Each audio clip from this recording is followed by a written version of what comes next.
예, 저희가 계속해서 연말 유망주 계속 소개를 해드리고 있는데요. 오늘은 어떤 종목들이 또 리스트업 될지 기대해 주시죠. 오늘 하이투자증권 명동지점의 이창원 차장과 함께합니다. 어서 오십시오. 네, 안녕하세요. 네, 안녕하세요.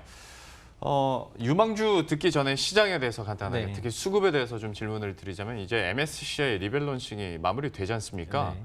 그러면 마무리가 되면 외국인들 돌아오나? 사실 이게 제일 답답하고 원하는 네. 거거든요.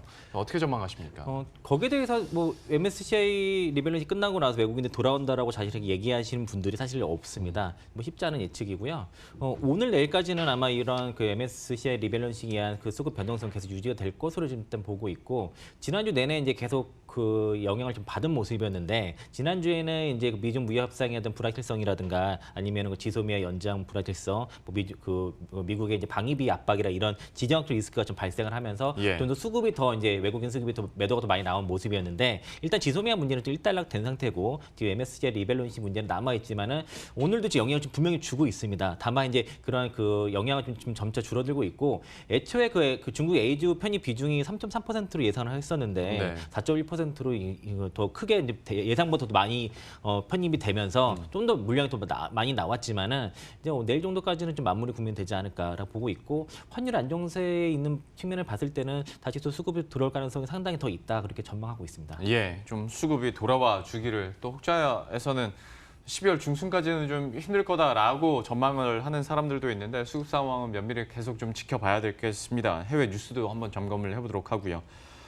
그러면 이제 종목 얘기해 보도록 할 텐데 세 종목 가지고 왔지 않습니까? 네. 첫 번째는 어떤 거 가지고 오셨어요? 지금 최근에 뉴스들 보면은 뭐 테슬라 얘기도 있고, 아까 앞서 뭐 GD 자동차 얘기도 있고, 전기 트럭, 전기차 예. 얘기 되게 많은데, 전기차 관련 종목 한번 탑픽 종목으로 한번 가져와 봤고요. 네. 그 삼성 SDI를 갖고 왔습니다. 이제 어떤 측면이냐면은 이제 수급적으로는 이제 최근에 외국인 수급이 많이 나갔기 때문에 기관 수급이 꾸준하게 들어오고 매집이 되는 종목을 봤을 때는 대형주 쪽에서는 삼성 SDI 기관 수급이 좀 상당히 인상적이라 볼 수 있겠고요. 예. 실적 측면을 봤을 때는 최근에 이제 유럽 쪽에 이제 그 신모델 뭐 PV라든가 아니면 그러니까 PHEV라든가 EV 쪽에 그 신모델 쪽에 배터리 그런 장착 그 대수가 좀 늘어나고 있거든요. 네. 대당 장착 그 대수도 늘어나고 이제 채택비율도 늘어나는데, 특히 이제 삼성 SDI 같은 경우에는 그 BMW에서 최근에 그 10년간 3조 8천억 계약 이게 컸죠.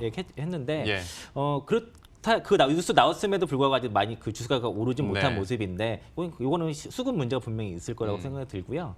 근데 10년간인데 뭐 매년 이제 3,800억밖에 되진 않지만은 일단 그 장기적으로 계약을 해서 안정적인 그 공급처를 이제 그 납품처를 발굴했다는 것에 대한 긍정적으로 볼 수 있겠고, 예. 혹자는 뭐 그 CATL이 한테 메인 밴드를 뺏기지 않았냐 그런 얘기도 있지만은 새로운 수요를 창출했기 때문에 더 그 긍정적인 측면이 더 봐야 된다 볼 수 있겠고요. 예. 실적으로 봤을 때는 동사 같은 경우에는 소형 전지라든가 전자 재료 쪽은 실적이 꾸준했습니다.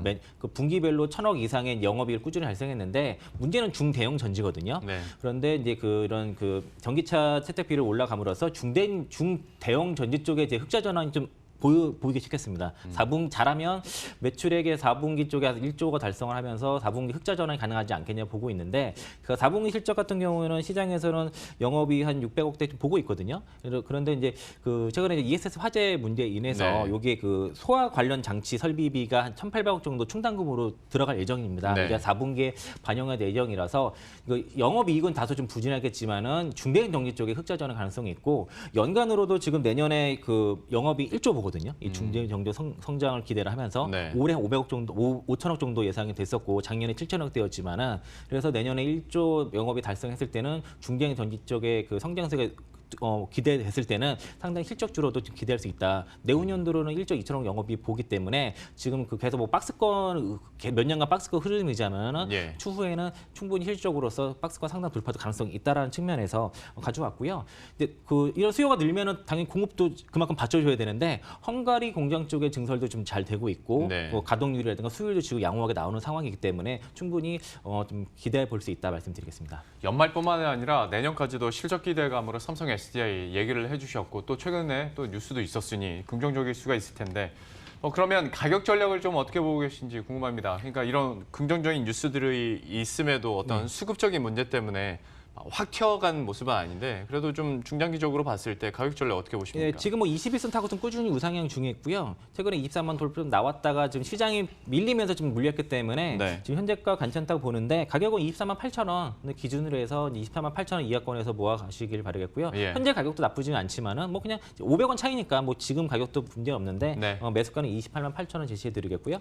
그리고 목표가는 이제 전고점 라인이 25만 5천 원 정도가 될 겁니다. 그래서 그 정도 25만 6천 원이 전고점인데 25만 5천 원 정도로 1차 목표가 보시고 아마 이거 뚫게 되면은 생각보다 주가 좀 더 많이 갈 수 있기 때문에 1차적으로 25만 5천 원 보시고 예. 손절 라인은 22만 9천 원 아닌데 23만 원 쉽게 이탈하지 않을 거라고 보기 때문에 23만 원 딱 찍어 놓으면은 장중 이탈 나올 수도 있는 거기 때문에 네, 22만 9천 원 정도 설정해 주시면 좋을 것 같습니다. 알겠습니다. 삼성 SDI에 대해서 가격 전략까지 이렇게 살펴봤고요. 바로 두 번째 유망주 들어보도록 할 텐데 두 번째는 어떤 종목이에요? 지난주에 저희 콘텐츠를 말씀드렸었는데 예. 그 후속주로서 CJ CGV 말씀드리도록 하겠습니다. 겨울왕국 때문인가요? 네, 뭐 교양국도 있고 뭐 동사가 이제 어떤 회사 변화가 생겼을 때는 그 변화되는 뭐 이런 투자가 가능하지 않냐 이렇게 보고 예. 있는데 일단은 뭐 겨울왕국 수혜주로서 뭐 저희 콘텐츠를 말씀드렸었고 이제 그 CJ CGV도 마찬가지인데 네. 그 겨울왕국 같은 경우에는 아무래도 전 세계 개봉을 하다 보니까 그 CJ CGV 같은 경우는 국내뿐만 아니라 뭐 중국이라든가 인도네시아, 터키, 뭐 중국 이렇게 상영을 하지 않습니까? 네. 그래서 이제 전 세계적으로 상영하는 거 있어서 CJ CGV가 수혜가 가장 될 수 있다고 보고 있고요. 그리고 겨울왕국 2에 의해서 지금 4분기 박스 오피스의 성장세가 좀 기대가 되고 있습니다. 물론 이제 국내라든가 중국은 좀 성장세가 좀 둔화되는 측면은 있지만은 분명히 겨울왕국 2에 대한 효과는 분명히 있을 거라고 좀 보고 있고 예. 회사의 가장 큰 변화는 최근에 그 해외 통합법인 설립이 있었던 것 그렇죠. 같습니다. 네. 뭐 방송에서도 여러분들 많이 말씀들 하시는 내용들인데 근데 이로 인해서 해당 법인 지분을 이제 매각을 하면서 이제 한 3,300억 정도 이제 자본 충당을 하는 상황이고 이 자본의 일부를 다시 이제 이거 해외 사업 중국이라든가 동남아 쪽 해외 확장 사업에 이제 그 투자를 한다고 했는데 결국에는 국내 박스 오피스 같은 경우에는 최근에 6년간이요 성장이 130% 정도밖에 안 됐습니다. 네. 근데 올해 내년도 한 7% 성장을 하고 있지만은 예상되지만 중국이라든가 인도네시아라든가 이런 동남아 쪽은 성장세가 뭐 월등히 올라가거든요. 그래서 아마 그 CJ CGV의 실적은 결국에는 해외 성장이 있기 때문에 지금 해외 성장성을 지금 가늠할 수 있는 그 해외 통합 법인의 설립은 한 중요한 키 포인트가 될 수 있다고 보고 있고 4분기에 대한 그 실적 기대감은 분명히 뭐그 겨울왕국 2라든가 백두산이라든가 이런 이제 그 박스 오피스의 이제 대작들이 이제 개봉을 하기 때문에 예. 충분히 실적 기대감이 있다 보이고요. 주말에 제가 이제 현대백화점을 갔었는데 거기 CJ CGV가 안에 있거든요. 네. 근데 그 엘사 옷 입은 여자 애들이 되게 많더라고요. 네. 근데 이번에 엘사 옷이 바뀌었습니다. 예, 그렇다면서요. 그래서 아마 그런 수요도 좀 있을 것 같고 그리고 그 안에 이제 요즘 그 OST도 좀 인기가 있을 것 같아요. 예. 뭐 인투 더 언노인가 뭐 저 아직 들어보진 못했습니다. 네, 노래는 저도. 상당히 좋더라고요. 막 이러는데 노래 좋은데 한번 들어보시면 좋을 것 같고요. 예. 아마 이번 곧 있으면 500만 돌파 가능성이 상당히 있다고 보고 있어서 실적 4분기 실적 기대할 수 있다 보고 있습니다. 예, 4분기 실적 겨울왕국 2 모멘텀을 타고 더 잘 나올 수 있을지 그리고 해외 사업 같은 경우에도 실적이 좀 계속 우상향해 줄 수 있을지 기대를 해보도록 하겠고 CGV 그러면 가격 전략은 좀 어떻게 보세요? 처음에 저희한테 보내주셨던 것보다 오늘 좀 낙폭이 더 커진 것 같아서 네, 뭐 38,500원 아래로 봤던 거는 고기가 이제 저항란이었기 때문에 그 넘어가지 말자는 측면이었고요. 예. 뭐 빠지면 오히려 더 좋다 보고 있고 오늘 11선 살짝 건드리는 모습인데 아마 21선 라인이 36,600원 정도 예상이 되거든요. 네. 그래서 현재가 매수 바로 하도록 하고요. 만약에 밀렸을 경우에는 36,600원 21선 라인에서는 추가 매수 관점에서 그러니까 분할 매수로 접근하시면 좋겠고 현재가 예. 37,450원 매수 바로 말씀드리겠고 예. 목표가는 좀 길게 봐서요. 45,000원까지 넉넉하게 보도록 하고요. 손절가는 그 대략 35,000원 정도 말씀드리도록 하겠습니다. 35,000원으로 저희가 다시 네. 수정을 해드리도록 하겠습니다. 목표 주가 45,000원. 오늘 좀 낙폭이 더 있어서요. 손절가를 35,000원으로 하향 조정하니까요. 이 부분도 참고하시면 좋을 것 같습니다. 매수가 같은 경우에는 현재 구간 충분히 가능하다고 봤고 추가적으로 하락했을 때 36,600원 선에서도 역시 다시 한번 추가 매수 가능한 구간이다 얘기를 해주셨네요. CJ CGV까지 가격 전략 이렇게 정리를 해봤고요. 다음 종목도 들어보도록 하겠습니다. 다음 종목은 이제 먼저 다녀오십니다. 말씀드렸습니다. 네, 현대백화점이고요. 최근에 이제 그 요즘 뉴스를 보니까 그 명품 소비가 줄지 않는다 이런 얘기 뉴스 많이 들었습니다. 예. 특히 근데 백화점의 성장성은 사실 명품 소비에 있거든요. 그래서 지금 명품 그의 소비가 이제 줄지 않고 계속 그 성장함으로 인해서 신세계 쪽은 실적이 굉장히 양호한 편이고 예. 백화점 순으로는 신세계백화점, 현대백화점, 롯데백화점 순으로 이제 우선순위를 볼 수 있는데 최근에 신세계는 이미 좀 주가 좀 좀 올라간 상태에서 지금 눌림목 구간이라서 좀 바닥에서 이제 돌고 있는 이제 현대백화점 갖고 오게 됐고요. 네. 실적이라든가 여러 가지 업황을 봤을 때는 좀 바닥이 아닌가라는 측면에서 이제 말씀을 드리겠는데 특히 지금 그 내년도 실적이 좀 괜찮을 거로 예상을 하고 있습니다. 특히 이제 올해 같은 경우에는 일부 점포 리뉴얼을 했는데 그 신촌이라는 거 천원 쪽에 리뉴얼을 됐기 때문에 리뉴얼 하고 있는 중이었기 때문에 좀 실적이 좀 부진한 모습인데 내년 이게 리뉴얼 공사 거의 완료되는 시점이고요. 그리고 지금 그 원래 신규 출점이 중요한 부분인데 네.